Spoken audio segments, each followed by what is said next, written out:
تارا کی آنکھوں سے متواتر آنسو بہ رہے تھے۔ تارا کی نظریں موبائل فون کی اسکرین پر جمی تھی۔ بار بار وہ ایک ہی نمبر ڈائل کر رہی تھی، لیکن دوسری طرف سے موبائل فون بند آ رہا تھا۔ کچھ ہی دیر میں اس کے صبر کا پیمانہ لبریز ہو گیا۔ اس نے موبائل کو دیوار پہ دے مارا، چیختے ہوئے اپنے بالوں کو ہاتھوں میں جکڑ لیا۔ ازمیر خان، تم میرے ساتھ ایسا کیسے کر سکتے ہو؟ میں نے تم سے سچے دل سے محبت کی، تمہیں چاہا تھا، اپنا وجود میں نے صرف تمہارے حوالے کیا تھا۔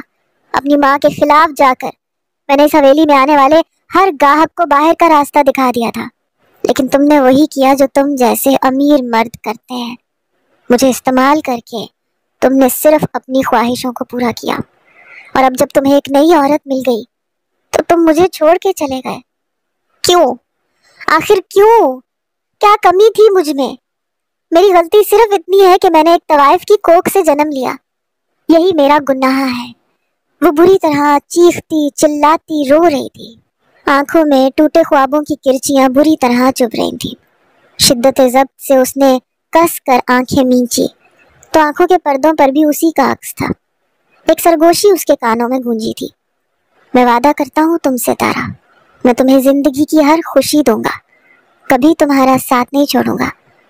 ازمیر خان کی آواز اس کے کانوں میں جل ترنگ چھیڑ دیا کرتی تھی، مگر اس وقت اس کی یہ سرگوشیاں تارا کے لیے سوائے اذیت کے اور کچھ نہیں تھی۔ تارا نے کس کر اپنے دونوں کانوں پر اپنے ہاتھ جما دیے۔ وہ ازمیر خان کی ہر سرگوشی سے پناہ چاہتی تھی۔ آنکھیں بند کیے بس وہ اپنے غم کو ہلکا کر رہی تھی۔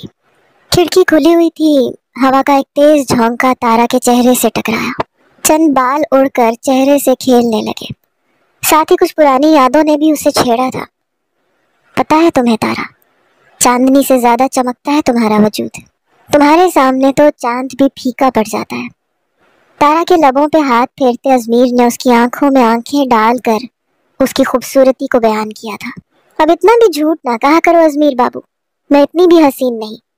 ازمیر کے منہ سے اپنی خوبصورتی کے بارے میں سن کر وہ اٹھلائی تھی۔ سچ کہہ رہی ہو تارا، اتنی بھی حسین نہیں ہو، اس سے کہیں زیادہ ہو۔ ازمیر نے دھیرے سے اس کے گلابی بلاؤز کی ڈوریوں کو چھیڑا تھا۔ تارا کی کمر میں گدگداہٹ پیدا ہو گئی، وہ بیڈ پر بل کھا کے رول ہوئی تھی، چہرے پر مسکراہٹ آ گئی تھی۔ اسے لگا تھا ایسا کر کے وہ ازمیر کی پہنچ سے دور ہو جائے گی، لیکن ازمیر نے پل بھر میں اسے اپنے قابو میں کر لیا۔ تم چاہا کر بھی مجھ سے بھاگ نہیں سکتے۔ ہاتھ آگے بڑھا کر لائٹ بند کرتے وہ اپنی بے باکیوں پر اتر آیا تھا۔ ازمیر کی بے باکیاں، اس کی شدتوں کو یاد کرتے تارا نے سر بیڈ گراؤنڈ سے پٹکا تھا اور آنکھیں کھول دی تھی۔ ضبط کی شدت سے اس کی آنکھیں سرخ ہو گئی تھیں۔ کیوں کیا تم نے میرے ساتھ ایسا ازمیر خان؟ کیوں کیا؟ وہ ساری رات تڑپتی سلگتی رہی۔ چند ہی گھنٹوں میں اس کا حال بہت خراب ہو چکا تھا۔ تارا شدید بخار میں تپ رہی تھی۔ جب دردانہ بیگم اس کے کمرے میں پہنچی، ملازمہ نے انہیں تارا کی اس حالت کی اطلاع دی تھی۔ وہ جو بہت دیر سے ازمیر کی اچانک شادی کا راز جاننے کی کوشش کر رہی تھی، تارا کی حالت کا سن کر انہیں اس پر شدید غصہ آیا تھا۔ وہ جانتی تھی کہ وہ کس اذیت سے گزر رہی ہے، لیکن وہ اسے لڑنے دینا چاہتی تھی تاکہ مستقبل کے لیے مضبوط بنا سکے، اور پھر وہ بھی تو یہی چاہتی تھی کہ تارا کو ازمیر خان کے خلاف استعمال کرے۔ اگر اس کے دل سے ازمیر خان کی محبت نکل جاتی تو اسے استعمال کرنا اور آسان ہوتا۔ یہی دیکھنے وہ تارا کے پاس آئیں کہ ازمیر کی محبت کا جادو اس کے سر سے اترا بھی ہے یا نہیں۔ تارا کے ماتھے پر ہاتھ رکھ کر وہ محبت سے پوچھنے لگی، میری جان، کیا ہو گیا؟ کس بات کا روگ لگا لیا تم نے؟ ہماری قسمت ایسی ہی ہوتی ہے، پھر تم کیوں اس مرد کے پیچھے خود کو ہلکان کر رہی ہو؟ یہاں سے ایک ازمیر جاتا ہے تو دو اور آتے ہیں، تم کیوں فکر کرتی ہو؟ تمہارے چاہنے والے کم تو نہیں؟ تارا نے نظر بھر کے اپنی ماں کو دیکھا، اس کی آنکھوں سے چند آنسو ٹوٹ کے گر گئے۔ دردانہ بیگم کے گلے لگی وہ اپنا غم غلط کرنے لگی۔ وہ عشق جو ہم سے روٹھ گیا، اب اس کا حال بتائیں کیا؟ کوئی مہر نہیں، کوئی قہر نہیں، پھر سچا شعر سنائیں کیا؟ ایک ہجر جو ہم کو لاحق ہے، تا دیر اسے دہرائیں کیا؟ وہ زہر جو دل میں اتار لیا، پھر اس کے ناز اٹھائیں کیا؟ پھر آنکھیں لہو سے خالی ہیں، یہ شمعیں بجھانے والی ہیں، ہم خود بھی کسی کے سوالی ہیں، اس بات پہ ہم شرمائیں کیا؟ ایک آگ غم تنہائی کی جو سارے بدن میں پھیل گئی۔ جب جسم ہی سارا جلتا ہو پھر دامن دل کو بچائیں کیا؟ ہم نغمہ سرا کچھ غزلوں کے، ہم صورت گر کچھ خوابوں کے، بے جذبہ شوق سنائیں کیا؟ کوئی خواب نہ ہو تو بتائیں کیا؟ تارا کے آنسو تھم نہیں رہے تھے اور دردانہ بیگم نے بھی اسے چپ کروانے کی کوشش نہیں کی تھی۔ اماوس کی رات تھی، چاروں طرف سیاہی پھیلی ہوئی تھی، لیکن کہیں دور اسی سیاہی میں کوئی چہرہ پوری آب و تاب سے جیت کی خوشی میں چمک رہا تھا۔ کیمروں کی لائٹس اور مائکوں کے ڈھیر کے آگے وہ اپنی جیت کا جشن منا رہا تھا۔ ازمیر خان کے لیے آج کی رات ایسی تھی جیسے اس نے کوئی بہت بڑی فتح حاصل کر لی ہو۔ جاؤ اپنی نئی میڈم سے کہو کہ اپنا حلیہ ٹھیک کر کے نیچے آ جائے۔ ازمیر نے آہستگی سے اپنے سب سے قریبی گارڈ شیرو کو اشارے سے بلا کر حکم سنایا تھا۔ ساتھ ہی ساتھ وہ مسکرا کر میڈیا والوں کو پوز بھی دے رہا تھا، جیسے کوئی بہت دھوم دھام سے لو میرج کر کے بیٹھا ہو۔ جویریہ کے کمرے کے دروازے پہ دستک ہوئی۔ اس نے گہرا سانس بھر کے آنے والے کو اندر آنے کی اجازت دی۔ میڈم صاحبہ، صاحب آپ کو نیچے بلا رہے ہیں، اپنا حلیہ ٹھیک کر کے نیچے آ جائیں، میڈیا والے وہاں موجود ہیں۔ شیرو نے آر پار ہوتی نگاہوں سے جویریہ کو دیکھتے ہوئے ازمیر کا حکم پہنچا دیا تھا۔ پہلے تو جویریہ شیرو کی تیز نظروں سے پریشان ہوئی، لیکن یہ حکم سنتے ہی وہ پوری طرح سے چونک اٹھی۔ اب میڈیا کے سامنے اسے بٹھانے کا کیا مقصد تھا؟ آخر چاہتا کیا تھا ازمیر خان؟ جویریہ کو اس کی یہ چال بالکل بھی سمجھ میں نہیں آئی تھی۔ شطرنج کی اس بساط میں ازمیر خان اس سے ہمیشہ ایک قدم آگے تھا، اور یہی سوچ اسے ڈرا رہی تھی۔ بڑی مشکل سے اس نے اپنے بابا کی خاطر اپنا حلیہ درست کیا، اپنا قیمتی بھاری لہنگا سنبھالے دھیرے دھیرے نیچے اترتی وہ گارڈن میں پہنچ گئی۔ کیمروں کی روشنی اس کی طرف چمکنے لگی، مائکوں کا رخ اس کی طرف مڑ گیا۔ اسے دیکھ کر ازمیر خان کے چہرے پر مسکراہٹ آ گئی۔ وہ اپنی کرسی سے کھڑا ہوا، محبت کا مظاہرہ کرتے ہوئے ہاتھ پکڑ کے اس نے جویریہ کو اپنے برابر میں بٹھا لیا، خود سے بالکل قریب۔ وہ سب کو پوز بنانے کا موقع دے رہا تھا۔ جان بوجھ کے اس نے جویریہ کی نیم برہنہ کمر پر ہاتھ رکھ دیا تھا۔ جویریہ ایک دم سے پزل ہوئی، اس کے وجود میں ایک کرنٹ سا دوڑ گیا۔ ازمیر کا لمس اس کے لیے جلتے انگار جیسا تھا، مگر پھر بھی وہ کچھ نہ کہہ سکی۔ مجبوریوں نے اسے ازمیر خان کے آگے فی الحال گھٹنے ٹیکنے پر مجبور کر دیا تھا۔ اس کے بالکل سامنے تیمور سکندر تھا۔ یہ منظر دیکھ کر اس کے حلق میں گلٹی ابھری تھی۔ وہ شاید اپنے جذبات پر قابو پانے کی کوشش کر رہا تھا، اور جویریہ نے اس گلٹی کو بخوبی محسوس کیا تھا۔ وہ تیمور سکندر کی ایک ایک سانس کو محسوس کرنے کا ہنر رکھتی تھی۔ اس نے دھیرے سے خود کو ازمیر سے دور کرنے کی کوشش کی، لیکن ازمیر کی انگلیوں کی گرفت اس کے شانوں پر مضبوط ہو گئی۔ سارے مائک ان کے آگے ٹیبل پر پوری طرح سے جم گئے تھے۔ ہر کوئی اس اچانک شادی کی وجہ جاننا چاہتا تھا، اور پھر جو وجہ میڈیا والوں کے آگے ازمیر نے رکھی، اسے سن کر جویریہ کے قدموں تلے سے زمین نکل گئی۔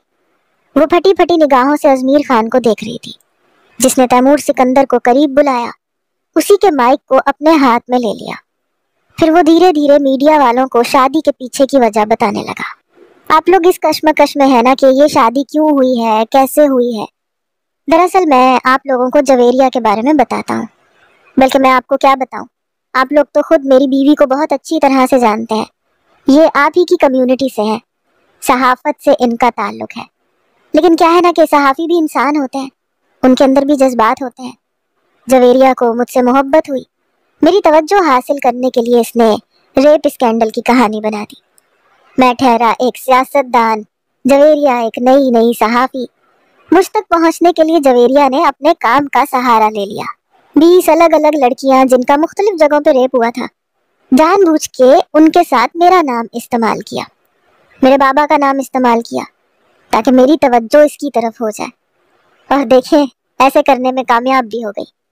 شروع میں تو میں جویریہ سے نفرت کرنے لگا تھا کہ ایک لڑکی اپنا کریئر بنانے کے لیے مجھے برباد کرنا چاہتی ہے، لیکن پھر مجھے احساس ہوا کہ ایک معمولی سی صحافی مجھے برباد نہیں کر سکتی، یقیناً اس کے پیچھے کوئی اور وجہ ہوگی۔